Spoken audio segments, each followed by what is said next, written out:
നമസ്കാരം. ഇന്ന് വീട്ടിലുണ്ടാവുന്ന നമ്മുടെ പച്ചക്കറി വേസ്റ്റ് കൊണ്ട് എങ്ങനെ ജൈവവളം ഉണ്ടാക്കാം എന്നുള്ള ഒരു വീഡിയോ ആണ് ചെയ്യുന്നത്. ഈ വേസ്റ്റ് ബക്കറ്റ് എന്ന് പറയുന്നത് കൃഷിഭവനിൽ നിന്ന് സബ്സിഡി ആയിട്ട് കിട്ടിയിട്ടുള്ളതാണ്. 3 ബക്കറ്റ്. അത് ഒരു ബക്കറ്റ് എന്ന് പറയുമ്പോൾ അത് ഓരോരോ എന്താ പറയുക, ഒരു സമയത്തിനനുസരിച്ച് അത് വളമായി മാറുമ്പോൾ ഓരോ ബക്കറ്റ് നമുക്ക് വളമായിട്ട് മാറ്റി കിട്ടുന്ന രീതിയാണ്. അത് കൂടുതലായിട്ട് അമ്മയാണ് ചെയ്യണത്. അത് കാരണം അമ്മ കൂടുതലായിട്ട് ഇതിനെ കാണിച്ചു തരും. ഇത് മാറ്റാറായി ഇതാണ് കേട്ടോ. നിറയെ ഇട്ടതാണ്. പിന്നെ ഇങ്ങനെ നിറയെ ഉണ്ടാവുമ്പോൾ അതായിട്ട് ഇത്രയും വളം കിട്ടിയത്. ഇതിപ്പോൾ ഞങ്ങൾ ഒരിക്കലും മാറ്റാൻ നിൽക്കണം. അതേപോലെ തന്നെ ഇതായത്. അപ്പൊ ഇത് അമ്മ പറയുന്നത് ഇത് നിറച്ച് ഫുള്ളായിട്ട് ഇട്ടതാണ്. ഇതില് നല്ലോണം തിങ്ങി, അതായത് നമ്മൾ അമർത്തി കൊടുത്തിട്ട് വെച്ചിട്ടുള്ളതാണ്. പക്ഷെ അത് അതായി കഴിഞ്ഞിട്ട് അതിങ്ങനെ എന്താ പറയാ ജീർണിച്ച് അത് താഴത്തേക്ക് അത് ഇത്രയും അതിന്റെ കാൽഭാഗമായിട്ട് ഇരിക്കുന്നത്. ഇത് 10-50 ദിവസം കൊണ്ടാണ് ഈ ഒരു പ്രക്രിയ നടക്കണത് ഇവിടെ. അപ്പൊ അതിനെ ഒക്കെ ചീഞ്ഞത് ഇങ്ങനെ ഇതൊരു വളമായിട്ട് മാറി. ഇപ്പൊ നമ്മളിതിന് മാറ്റാൻ പോവാണ്. ഇനി വേറെ ബക്കറ്റും അതുപോലെ. ഇത് വേറൊരു ബക്കറ്റാണ്. അതിങ്ങനെ 3 ലെയറായിട്ടാണ് ഇത് കിട്ടണത്. അപ്പൊ ഇതില് ആയിട്ടില്ല. അമ്മ പറയുന്നത് ഇത് ആയിട്ടില്ല മുഴുവൻ. അപ്പൊ കുറച്ച് ദിവസം കൂടി വെക്കണം. അപ്പൊ ആ 2 ബക്കറ്റ് ആയത് നമ്മൾ മാറ്റാൻ പോവാണ്.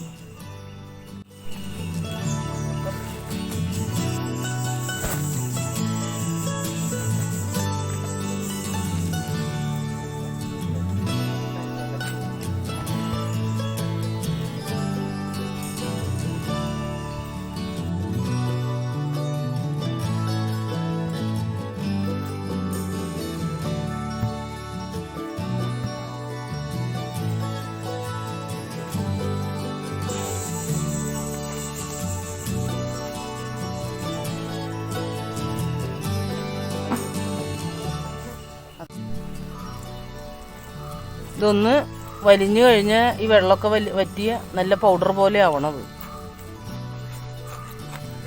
അപ്പം അമ്മയ്ക്കാണ് കൂടുതൽ ഇതിനെ പറ്റി അറിയുക.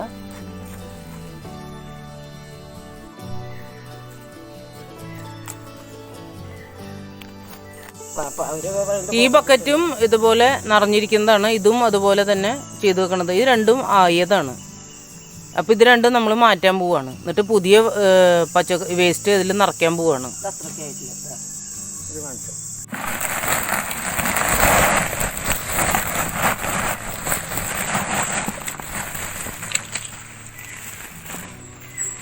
അപ്പം നമ്മളിതിൽ പുതിയ പച്ചക്കറിയുടെ അതുമാതിരി പൈനാപ്പിള്, മാങ്ങ അങ്ങനെയുള്ളതിൻ്റെയൊക്കെ തോലൊക്കെയാണ് ഇതിൽ നിറച്ചിരിക്കുന്നത്. അപ്പോൾ പുതിയ ബക്കറ്റിൽ നിറച്ചു. പഴയത് നമ്മൾ വേറൊരു ഇതിലേക്ക് മാറ്റി നമ്മൾ. അപ്പോൾ ഇത് പാകാവാൻ നമ്മൾ വെക്കുകയാണ്. ഇനി അതിൻ്റെ മുകളിലൊരു കോക്കോപ്പിറ്റ് അത് അമ്മ ഇടും. അപ്പോഴാണ് അത് ദഹിക്കുന്നത്. അപ്പം നമ്മുടെ ഇവിടെ ഒരു ലെയർ പച്ചക്കറി വേസ്റ്റ് നമ്മളിവിടെ ഇട്ടുണ്ട്. ഇനി അതിൻ്റെ മുകളിൽ കോക്കോപ്പിറ്റ് നമ്മൾ വിതറണം. ഇത് എന്തിനാണെന്നുണ്ടെങ്കിൽ ഇതിലത്തെ ജലാംശം മുഴുവൻ വലിച്ചെടുക്കും. അതിന് വേണ്ടിയിട്ടാണ്. എന്നിട്ട് പിന്നെയും അടുത്ത ലെയർ നമ്മൾ പച്ചക്കറിയോ എന്തെങ്കിലും ഫ്രൂട്ട് ഇതിൻ്റെയൊക്കെ വേസ്റ്റ് തൊലികളൊക്കെ ഇട്ടിട്ട് നമ്മൾ അടച്ചു വെക്കണം. എന്നിട്ട് അതിൻ്റെ മുകളിൽ പിന്നെയും വിതറി കൊടുക്കുക. അങ്ങനെ ലെയറായിട്ടാണ് നമ്മളിത് ചെയ്യണത്. എന്നിട്ട് 50 ദിവസം കഴിഞ്ഞാൽ ഇത് നമുക്ക് വളമായിട്ട് കിട്ടും. നമ്മ സബോളയുടെ തോലൊന്നും കളയില്ല. ഇതൊക്കെ ഇങ്ങനെ ഉണക്കാൻ വെച്ചിരിക്കുകയാണ്. ഇതൊക്കെ പൊടിച്ച ആൾ വളമാക്കി മാറ്റും. അതുമാതിരി രാവിലെ നമ്മൾ എന്താ പറയുക ബക്കറ്റിൽ നിന്നൊക്കെ മാറ്റിയ ജൈവവളമാണ് ഇത്. ഇതിനി ഒന്നും കൂടി ഉണങ്ങി ഫുള്ളായിട്ട് അതിൻ്റെ ജലാംശമൊക്കെ പോയി ആൾ പൊടിച്ച് കുറേ പൊടിയും ഇത് തന്നത്തെ ഇതിങ്ങനെ ചാക്കിലാക്കി വെക്കും. പ്ലാസ്റ്റിക്കൊന്നും വേണ്ടേ? പ്ലാസ്റ്റിക്കൊന്നും ഇതാവില്ല. ഒക്കെ ഇട്ട് മാറ്റണം. ഇതാണ് ഫൈനൽ സ്റ്റേജ്. അമ്മ പച്ചക്കറികൾക്കും പിന്നെ ചെടികൾക്കും പൂച്ചെടികൾക്കും ഒക്കെ ഇടുന്നത് അമ്മ ഈ വേസ്റ്റാണ്. ജൈവവളം മാത്രമേ അമ്മ ഉപയോഗിക്കുന്നുള്ളൂ. അമ്മ എല്ലാ സാധനങ്ങളും ഇപ്പോൾ വേസ്റ്റ് ഇപ്പോൾ കാറ്ററിങ്ങിൽ നിന്ന് കുറേ കിട്ടുവേ. അപ്പോൾ അങ്ങനെ എല്ലാതും തരംതിരിച്ച് അമ്മ ഇതുപോലെ വളമാക്കിയിട്ട് ചാക്കുകളിൽ നിറച്ച് വെച്ചിട്ടുണ്ട് എല്ലാവിടെയും. അപ്പോൾ ഇതുപോലെ ജൈവവളം ഉണ്ടാക്കുക, അതൊക്കെ ഇടുന്നത്. കരിയിലും കളയില്ല, കരിയില കളയില്ല, പച്ചില, ചീമക്കൊന്നയുടെ ഇല അതൊക്കെ ഇതിലിട്ടിട്ട് കുറച്ച് കരിയിലിടും, പിന്നെ കുറച്ച് പച്ചയിലിടും. എന്നിട്ട് അതിൽ കഞ്ഞിവെള്ളം ഒഴിക്കും. എന്നിട്ട് പിന്നെ ആദ്യം ഇതേപോലെ അങ്ങനെ ലെയറായിട്ട് ചാക്ക് നല്ലോണം നിറച്ച് ചാക്ക് കെട്ടി അങ്ങനെ വയ്ക്കും. ഇതാണ് നമ്മുടെ പരിപാടികൾ. അതൊക്കെ എടുക്കാറായിടയ്ക്ക് ആ വെള്ളം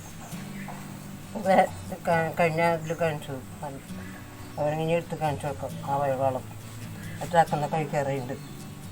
അപ്പോൾ ഇതാണ് ആ വളത്തിൻ്റെ ഫൈനൽ രൂപം.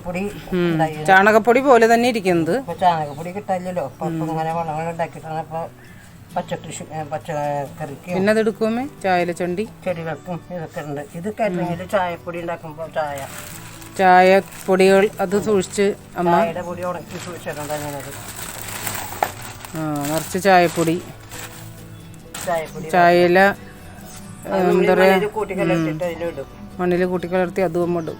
അങ്ങനെ സെപ്പറേറ്റ് ആക്കി ഓരോന്ന് വെച്ചിരിക്കുകയാണ്. നല്ല ഇതാണ്. അപ്പോൾ ഇതൊക്കെയാണ് ഇന്നത്തെ വിശേഷങ്ങൾ. പിന്നെ മുട്ടത്തോടെ അങ്ങനെ കിട്ടുന്നില്ല. അതൊക്കെ അവിടെ ഉപയോഗിക്കുന്നത് എന്തെങ്കിലുമൊക്കെ ഇങ്ങനെ യൂസ് ചെയ്യുന്നത് ഇതിനെ പൊടിച്ചിട്ട് ചെടിവെള്ളം മുകളിൽ എന്തെങ്കിലും പൊടിച്ചിട്ട് പൊടിച്ച് വെച്ചാൽ തന്നെ ചെയ്യാം. ഇതിങ്ങനെ ഇട്ട് അതിൻ്റെ മുകളിൽ സ്പ്രേ ചെയ്യാം. അപ്പോൾ ഇലയിൽ പുഴുക്കിടന്ന് വരുത്. എന്നിട്ട് പൊടിച്ച് വെച്ചേക്കുന്നത്. അപ്പം ഇത്രയാണ് ഇന്നത്തെ വീഡിയോയിൽ. അപ്പം ഇനി അടുത്തൊരു വീഡിയോ ആയിട്ട് കാണാം.